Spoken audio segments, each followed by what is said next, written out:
आज की वीडियो में हम आपको बताने वाले हैं कि हम अपने SBI कार्ड ऐप से इन कैश इनलाइन लोन को हम किस तरीके से ले सकते हैं और लोन के पैसे को हम अपने बैंक अकाउंट में तुरंत कैसे ट्रांसफर कर सकते हैं और हमारे लोन के अमाउंट पर कितना इंटरेस्ट लगता है और लोन की EMI को हम पे किस तरीके से कर सकते हैं। A to Z सारी जानकारी इस वीडियो में हम आपको देने वाले हैं। तो आज की ये वीडियो आप सभी लोगों के लिए काफी ज्यादा हेल्पफुल होने वाली है। वीडियो को आप बिना स्किप किए एंड तक देखते रहिए। तो गाइस देखिए, ये जो इन कैश इनलाइन लोन होता है ये बिल्कुल पर्सनल लोन की तरह होता है और ये जो लोन होता है ये बहुत ही कम इंटरेस्ट पर हमें मिल जाता है। इसके पैसे को हम अपने बैंक अकाउंट में ट्रांसफर करने के बाद ATM कार्ड के थ्रू या फिर चेक के थ्रू हम कैश विड्रॉ भी कर सकते हैं और जहां मर्जी हम यूज कर सकते हैं। तो चलिए हम आपको पूरा प्रोसेस इस वीडियो में बता रहे हैं। तो गाइस सबसे पहले यहाँ पर हमें अपने SBI कार्ड ऐप को हमें इस तरीके से ओपन कर लेना है। SBI कार्ड ऐप को ओपन करने के बाद हमें MPIN एंटर करके इस ऐप में लॉग इन कर लेना है। तो गाइस यहाँ पर SBI कार्ड ऐप का होम इंटरफेस इस तरीके से ओपन हो चुका है और हमारा SBI बैंक का ये क्रेडिट कार्ड शो हो रहा है। तो गाइस यहाँ पर ये मेरा SBI बैंक का ये पल्स क्रेडिट कार्ड है और इस क्रेडिट कार्ड में मुझे 1,15,000 रुपए की लिमिट मिली हुई है।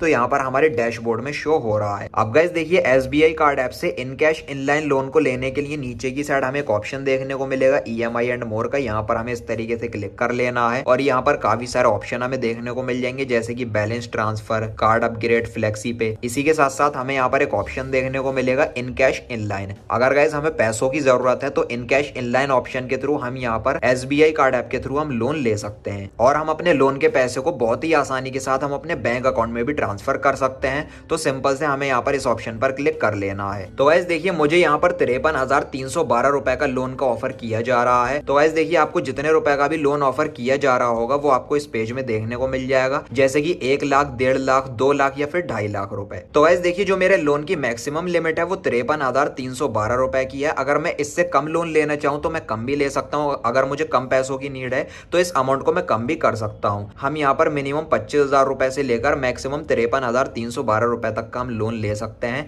इन कैश इनलाइन की तरफ से। इससे ज्यादा हम नहीं ले सकते, जितना यहाँ पर शो होगा उतने तक हम ले सकते हैं। तो गाइस देखिए, लोन के अमाउंट को मैं इस तरीके से कम कर देता हूँ। 25,000 रुपए को हम सेलेक्ट कर देते हैं और आपको दिखाते हैं कि कितनी प्रोसेसिंग फीस या फिर कितना इंटरेस्ट लग रहा है। तो गाइस देखिए, आपको जितने रुपए के लोन की नीड हो इस तरीके से आप सेलेक्ट कर सकते हैं। मैंने 25,000 रुपए कर लिया। उसके बाद हमें इस तरीके से कंटिन्यू कर देना है। कंटिन्यू ऑप्शन पर हम जैसे ही क्लिक करेंगे तो दूसरा पेज यहाँ पर ओपन हो जाएगा और यहाँ पर काफी सारी EMI शो हो रही हैं। तो गाइस यहाँ पर हम अपने हिसाब से EMI को सेलेक्ट कर सकते हैं, जैसे कि 36 महीने, 48 महीने, 24 महीने या फिर 12 महीने। और गाइस देखिए, यहाँ पर मैं आपको बता दूं, जितने भी महीने का हम यहाँ पर प्लान लेते हैं उसके साथ साथ जो प्रोसेसिंग फीस लग रही है वो 500 रुपए की फिक्स लग रही है और उसी के साथ साथ इंटरेस्ट रेट 16.5% या फिर 15.5% लग रहा है। लेकिन गाइस ये इतना लगता नहीं है। अभी मैं आपको लाइव प्रूफ के साथ कैलकुलेटर में दिखाने वाला हूँ। तो गाइस देखिए, अगर हम 36 महीने वाला प्लान लेंगे तो हमें यहाँ पर हमारी EMI देखने को मिल जाएगी। 24 महीने करेंगे तो उस हिसाब से हमें EMI देखने को मिलेगी। यहाँ पर मैं 12 महीने पर इस तरीके से क्लिक करूंगा तो यहाँ पर मंथली EMI 2,262 रुपए और 36 पैसे शो हो रही है। ये EMI हमें मंथली पे करनी होगी इन कैश इनलाइन लोन को लेने के बाद। तो गाइस देखिए, 2,262 रुपए और 36 पैसे के अमाउंट को अगर हम मल्टीप्लाई करते हैं 1 साल से, मतलब 12 महीने से, तो गाइस टोटल हमें पे करना होगा 27,148 रुपए और 32 पैसे, जिसमें से 25,000 रुपए का बैलेंस हमें हमारे बैंक अकाउंट में मिल जाएगा। क्योंकि इतने रुपए का हम लोन ले रहे हैं तो हमें एक्स्ट्रा पे करने होंगे। टोटल प्रोसेसिंग चार्ज और इंटरेस्ट वगैरह मिलाने के बाद वो हमें पे करने होंगे सिर्फ और सिर्फ 2,148 रुपए और 32 पैसे। तो गाइस देखिए, अगर हम इस अमाउंट की परसेंटेज निकालें तो 25,000 रुपए के हिसाब से सिर्फ और सिर्फ 8.6% का ही इंटरेस्ट लग रहा है, जो कि गाइस काफी ज्यादा बढ़िया है। अगर गाइस हम किसी अदर ऐप से पर्सनल लोन लेते हैं तो उसमें हमें 20 से लेकर 25% तक का इंटरेस्ट भी पे करना होता है और प्रोसेसिंग चार्ज भी हमें अलग से देना होता है। तो गाइस देखिए, 8.6% का इसमें इंटरेस्ट लग रहा है। और गाइस देखिए, यहाँ पर मैं आपको बता दूं, जितने महीने की भी आप यहाँ पर EMI बनवा रहे हैं और यहाँ पर जितना भी मंथली EMI का अमाउंट निकल कर आता है उसको आप मेरे बताए हुए इस तरीके से आप कैलकुलेट कर सकते हैं। इस तरीके से आपका एक्स्ट्रा चार्ज निकल कर आ जाएगा। तो चलिए, 12 महीने पर मैंने इस तरीके से क्लिक कर लिया। उसके बाद हमें कंफर्म कर देना है। अब गाइस देखिए, जिस भी बैंक अकाउंट में हम अपने लोन के पैसे को लेना चाहते हैं उस बैंक अकाउंट का नंबर हमें एंटर कर देना है और उसी के साथ साथ IFSC कोड को भी हमें एंटर कर देना है। ये सब जो डिटेल होती है ये हमारे बैंक अकाउंट की पासबुक पर भी लिखी हुई होती है। और गाइस देखिए, यहाँ पर मैं आपको एक जरूरी बात बता दूं, यहाँ पर लिखा हुआ है नाम।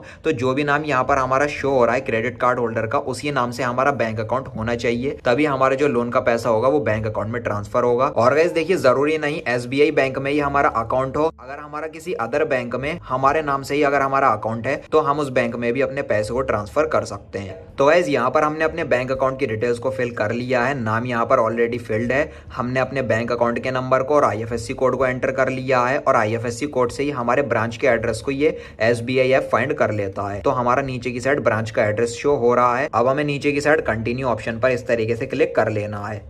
अब गाइस देखिए यहाँ पर लिखा हुआ है वेरीफाई योर बुकिंग। तो यहाँ पर जितना हम लोन ले रहे हैं उस हिसाब से पूरा यहाँ पर डैशबोर्ड निकल कर आ चुका है। ये 25,000 रुपए का हम इन कैश इनलाइन की तरफ से लोन ले रहे हैं, तो अमाउंट आ चुका है। जितना भी आप लोन ले रहे हैं वो आपको देखने को मिल जाएगा। ये जितना भी हमारा लोन का पैसा है ये बिना किसी चार्ज के हमारे बैंक अकाउंट में ट्रांसफर हो जाएगा पूरा अमाउंट। और गाइस देखिए 12 महीने की हम EMI बनवा रहे हैं। इंटरेस्ट रेट यहाँ पर शो हो रहा है और EMI मंथली हमारी कितने रुपए की बन रही है, 2,262 रुपए 36 पैसे की, जो कि मैंने आपको अभी कैलकुलेट करके भी दिखाई थी। और प्रोसेसिंग फीस 590 रुपए की लग रही है। और NEFT इस मोड से हमारे लोन का पैसा हमारे बैंक में ट्रांसफर होगा। NEFT के थ्रू अगर हमारे पैसे बैंक अकाउंट में ट्रांसफर होते हैं तो 2 से 3 दिन तक का टाइम लग जाता है। और यहाँ पर बैंक का नाम आ चुका है जिस बैंक में हम पैसा ट्रांसफर कर रहे हैं और उसका यहाँ पर एड्रेस भी आ चुका है। और गाइस देखिए यहाँ पर मैं आपको बता दूं, ये जो 590 रुपए की ये जो प्रोसेसिंग फीस लग रही है ये हमारे EMI के अमाउंट में ही ऐड होती है, हमारे लोन में से कट के ये नहीं आती है। हमारा लोन का पैसा पूरा हमारे बैंक अकाउंट में ट्रांसफर किया जाएगा। अब गाइस देखिए यहाँ पर नीचे की साइड हमें एक ऑप्शन देखने को मिलेगा आई एग्री का। यहाँ पर क्लिक करके हम जैसे ही सबमिट ऑप्शन पर क्लिक करेंगे तो गाइस देखिए 2 से 3 दिन के अंदर हमारा जो पैसा है ये हमारे बैंक अकाउंट में ट्रांसफर कर दिया जाएगा इन कैश इनलाइन की तरफ से। और गाइस देखिए यहाँ पर मैं आपको बता दूं, जरूरी नहीं 2 से 3 दिन लगे पैसा बैंक में ट्रांसफर होने के लिए, अगले दिन भी हमारा लोन का पैसा बैंक में आ सकता है। तो गाइस देखिए मुझे इस लोन की जरूरत नहीं है, इसलिए मैं इस पैसे को अपने बैंक में ट्रांसफर नहीं कर रहा हूँ। अगर आपको लोन की जरूरत है तो आप यहाँ से लास्ट स्टेप में आई एग्री ऑप्शन पर आप क्लिक करके सबमिट कर दीजिए, आपका जो लोन का पैसा है वो बैंक अकाउंट में ट्रांसफर हो जाएगा। अब गाइस देखिए बात रही कि ये जो हम इन कैश इनलाइन से लोन लेते हैं इसकी EMI को हम पे कैसे कर सकते हैं। तो गाइस देखिए जिस तरीके से हम अपने क्रेडिट कार्ड के ड्यू बैलेंस को पे करते हैं उसी तरीके से हम इस EMI को भी पे कर सकते हैं। जिस तरीके से गाइस हमारे मोबाइल नंबर पर क्रेडिट कार्ड का ड्यू बैलेंस पे करने के लिए मैसेज आता है, उसी सेम तरीके से इन कैश इनलाइन की तरफ से भी मैसेज आता है हमारे रजिस्टर्ड मोबाइल नंबर पर। उसमें हमारे EMI की ड्यू डेट भी लिखी हुई होती है। ड्यू डेट से पहले पहले EMI को हम पे कर सकते हैं। जिस तरीके से हमारे क्रेडिट कार्ड का ड्यू बैलेंस पे करने के लिए बोल रहा है